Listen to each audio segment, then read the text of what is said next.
Hola a todos. En esta presentación hablaremos de un libro de Alejandra Franganillo Álvarez que se llama A la sombra de la reina, poder, patronazgo y servicio en la corte de la monarquía hispánica. Uno de los objetivos de esta obra es analizar las élites de poder y las redes de la relación articuladas para ejercerlo en la Cámara de Isabel de Borbón. Se trata de desvelar cuál fue el posicionamiento de las élites vinculadas al servicio de la soberana durante un periodo trascendental para la evolución política de la monarquía hispánica, con el fin de analizar el funcionamiento de aquel micromundo como espacio de poder complementario a lo del rey, en sus más variados aspectos, desde los políticos institucionales hasta los económicos administrativos, pasando por la naturaleza del patronazgo ejercido por la reina desde esa crucial plataforma. Hay una doble perspectiva de este estudio. Primero, analizar cómo se beneficiaron del servicio que prestaron a la reina aquellos servidores que desempeñaron puestos relevantes en su cámara o en la administración de su casa. Por otra parte, ofrecemos una nueva mirada sobre la figura de Isabel de Borbón, centrándonos en su capacidad de patronazgo y analizando las vías mediante las cuales premiaba a sus servidores, así como su grado de actuación en el funcionamiento de su propio entorno. El primer capítulo trata de la formación de la casa de la princesa de Asturias en tiempos de mudanza política. El 19 de diciembre de 1615, Isabel de Borbón, la hija mayor de los reyes cristianísimos Enrique IV y María de Médici, hacia su entrada triunfal en la monarquía hispánica como princesa de Asturias. Esta ceremonia fue determinada por el doble enlace matrimonial de 1612, en que se unían el rey de Francia, Luis XIII, con la infanta española Ana Mauricia de Austria y Felipe IV con ella.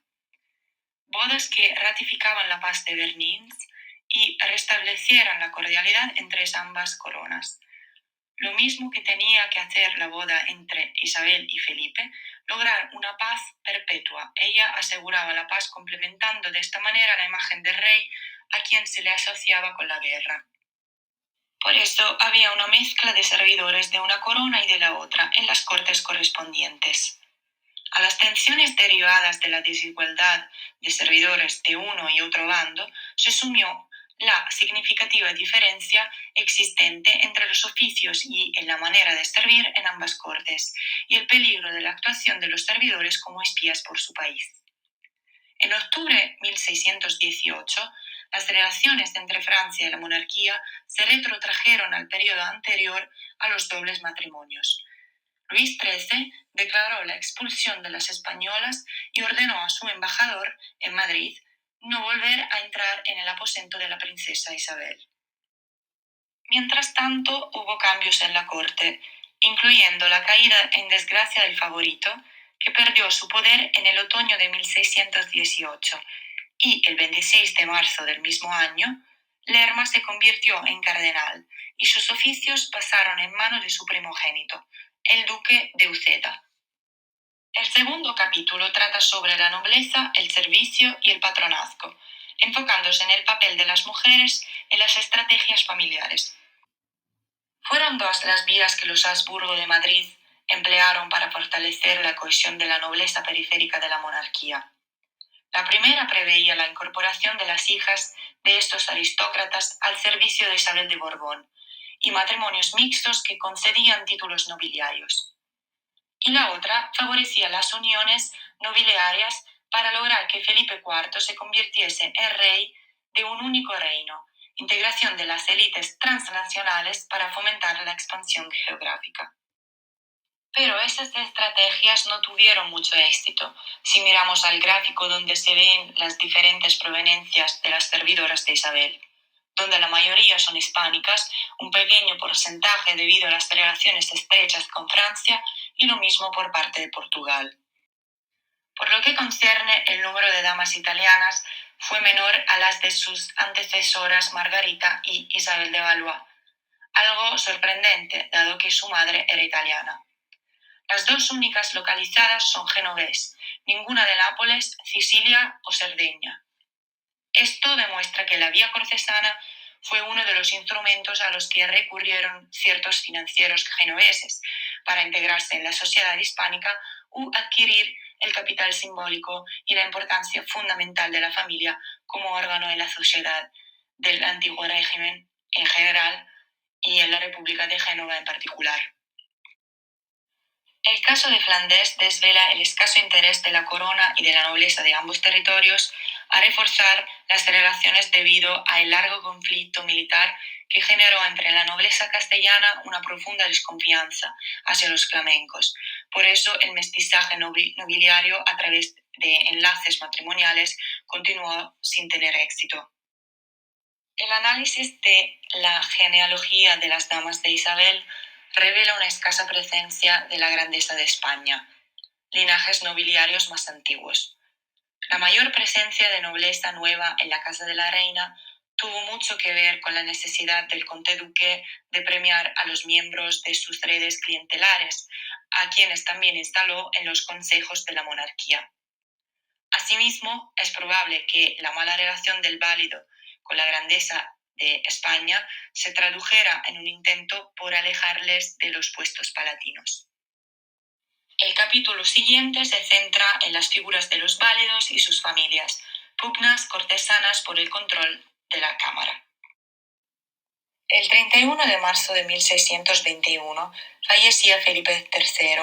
Su sucesor, Felipe IV, intentó desvincularse del gobierno anterior, liderado por el duque de Lerma, dando vida a un nuevo equipo capitaneado por Baltasar de Zúñiga, con el papel de consejero de Estado, y el conde de Olivares como sumiller de corps. Con el conde duque se estableció un férreo control alrededor de la soberana. Él sabía la relevancia de saber lo que sucedía en el entorno más próximo a la reina, para lo cual nombró a personas de su confianza. A pesar de su voluntad por diferenciarse de su antecesor en la privanza, Olivares repetiría la estrategia desarrollada por el duque de Lerma a la hora de situar a las mujeres de su familia en la casa de la reina, como su esposa doña Inés, como dueña del honor, y su hija María como aya del infante que la reina estaba esperando. El cuarto capítulo se enfoca en la oposición a Olivares en la casa de la reina y el fracaso de su política reformista. El conde de Olivares puso en marcha un programa de reformas cuyo objetivo era engrandecer la figura del monarca y también atender de manera prioritaria a la hacienda real dañada por la Guerra de los 30 años y por la guerra con las Provincias Unidas que causó un endeudamiento progresivo. El objetivo de esta nueva política parecía que consistiese en reducir gastos y acabar con la corrupción del reinado anterior, pero al final Olivares aprovechó para realizar una transformación del personal empleado situando en las casas reales sus clientelas. Algunas de sus reformas establecían que en la corte solo se diesen 6 platos en la comida y 4 en la cena, a un máximo de 8 mujeres entre las damas de la reina. Otra consistía en disminuir el número de servidores y prohibir a los mayordomos mayores que se sacasen cosa de los oficios para sí, haciendo pensar en la presencia de irregularidades y beneficios extraordinarios que recibían, como el doble de los gajes establecidos. En los primeros años de la década de 1640, el gasto desciende progresivamente, pero la razón no se debe a la política reformista. Estos datos coinciden con el difícil periodo político y económico dado las revueltas en Portugal y Cataluña. Al final, la razón mayor que explica el fracaso de estas medidas radicaba en que, a lo largo de todo el periodo, el monarca siguió concediendo mercedes que contradecían sus propias órdenes, aumentando los servidores reales, concediendo rentas de provida, señoríos o títulos nobiliarios, ofreciendo oficios en los órganos administrativos. Hasta llegar a la materia más administrativa financiera, relacionada con la gestión económica de la Casa de la Reina, analizada en el quinto capítulo. Al trono se produjo un cambio en la gestión económica, es decir, Isabel volverá a contar con un tesorero exclusivo para su casa, algo que no sucedía desde 1588. Es indudable la participación de Isabel en algunos de los aspectos que forman parte de la administración de su entorno cortesano, dado que habían también cédulas emitidas por la reina en relación con la concesión de rentas o raciones a sus servidores, pero siempre hacía referencia a un orden anterior de Felipe IV, único con potestad capaz de ordenar al Consejo de Hacienda que librase una cantidad al tesorero. En particular, se analizan tres figuras fundamentales en este ámbito, que son el tesorero, el contralor y el greffier. Una vez que el dinero correspondiente a los gajes de los servidores de la reina había sido depositado en las manos del tesorero, éste lo guardaba en una arca asentada en su casa, cuya llave solo poseían él mismo y el contralor. Greffier y contralor debían verificar que el tesorero había recibido dichas cantidades. El proceso finalizaba cuando la suma llegaba a su destinatario, quien tenía la obligación de certificarlo. Por lo tanto, en este proceso actúan como intermediarios el tesorero, el greffier y el contralor, es decir, los oficiales mayores. La importancia del tesorero durante el reinado de Isabel de Borbón radica en que su labor es fundamental para conocer el funcionamiento y las personas vinculadas al servicio de la reina, pero sobre todo que el primer tesorero que tuvo la casa de la reina después de que este oficio se apartase del de maestro de la cámara del rey.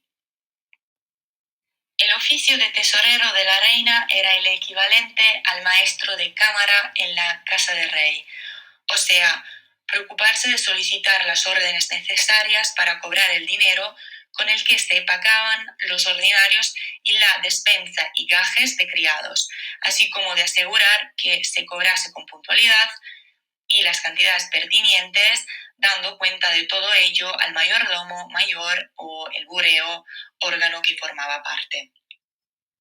Por lo que concierne a las tareas del controlor, eran diferentes. Desde asegurar los gastos efectuados por los oficiales de boca hasta redactar lo que éste compraba y cómo se repartía. Examinaba la calidad y los precios de los alimentos, pero al mismo tiempo estaba presente en la cocina durante la hora de las comidas, controlaba el dinero que entraba y salía del arca y al final entregaba al mayordomo mayor y a la greffier los inventarios de todas las posesiones de los oficiales. Por último, el greffier tenía como papel revisar lo que hacía el tesorero, siendo inspectores de las cuentas relativas a los gastos producidos.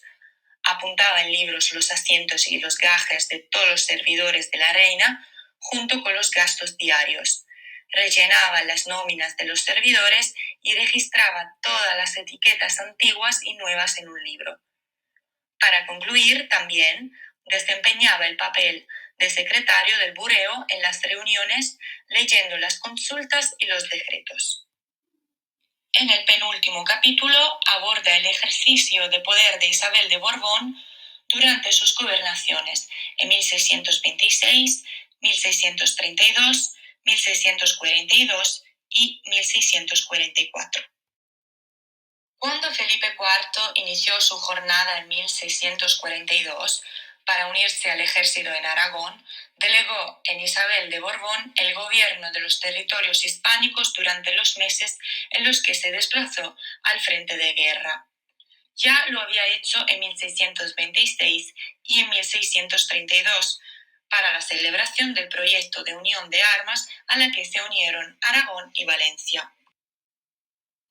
Aquí tenemos que añadir la implicación de la reina en las difíciles relaciones diplomáticas que la corona desarrolló con Francia, coincidiendo en un momento de intensa crisis política, militar y económica. Ella cobraba un enorme valor como mediadora en las relaciones de ambos reinos, hasta el punto de escribir 2 veces al cardenal Richelieu. Ella experimentó una evolución desde que se integró en la corte hispana, adquiriendo una experiencia que puso a disposición de la corona para conseguir dinero para asegurar el abastecimiento del ejército contra Cataluña y proteger la frontera portuguesa. Gracias a la caída de Olivares, se generó un vacío de poder que fue aprovechado por la propia reina, cuya influencia en materia política aumentó de manera considerable a partir de enero 1643.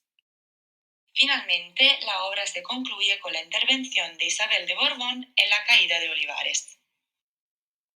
La actuación más relevante que la historiografía ha atribuido a la reina está estrechamente ligada a su consideración como cabeza del grupo responsable de la caída en desgracia del conde duque de Olivares. En 1936, Gregorio Marañón creía que había llegado el momento de esclarecer la veracidad de la conspiración de mujeres, pero faltan pruebas que demuestran esta vinculación. Frédéric Sicard considera que la exageración de las relaciones de la época ha llevado a muchos historiadores a infravalorar la actuación de Isabel, si bien en su posición existió una oposición de la reina hacia el válido. Laura Oliván niega la veracidad de la conspiración de mujeres, aunque él trató de reducir su visibilidad, por lo cual ella utilizó el guardainfante. 3 fueron las féminas que, gracias a su cercanía a Felipe IV, le convencieron de la maldad del conde duque: su mujer, su prima Margarita de Saboya y su antigua ama de leche Ana de Guevara. La elección de estas 3 mujeres está relacionada con la simbolización de los 3 estados: realeza, nobleza y estado llano. La llamada conspiración de las mujeres como tal no existió, sino una serie de factores que coincidieron, porque no hay pruebas sólidas que aseguren la participación de la reina en el grupo de oposición a Olivares antes de 1640. Aunque se considera muy posible que la reina recomendase a Felipe IV la destitución de Olivares, debido a una cuestión de pragmatismo político al margen de motivos personales. El rey debía tomar una decisión: o destituía el culpable de los males, o corría el riesgo de sufrir más revueltas. Es indudable el beneficio que supuso para la imagen de Isabel que se la identificase como una víctima del tirano válido, pero también favoreció el grupo opositor. Ella continuó desempeñando su labor al frente de gobierno hasta el 25 de septiembre de 1644, cuando aparecieron los primeros síntomas de erisipela, una enfermedad de la sangre sutil y encendida que sale al rostro y a las demás partes del cuerpo, y se va extendiendo por él y cundiendo. Falleció el siguiente 6 de octubre. Yo espero que esta presentación les haya parecido interesante y que les haya gustado. Les agradezco mucho por su atención.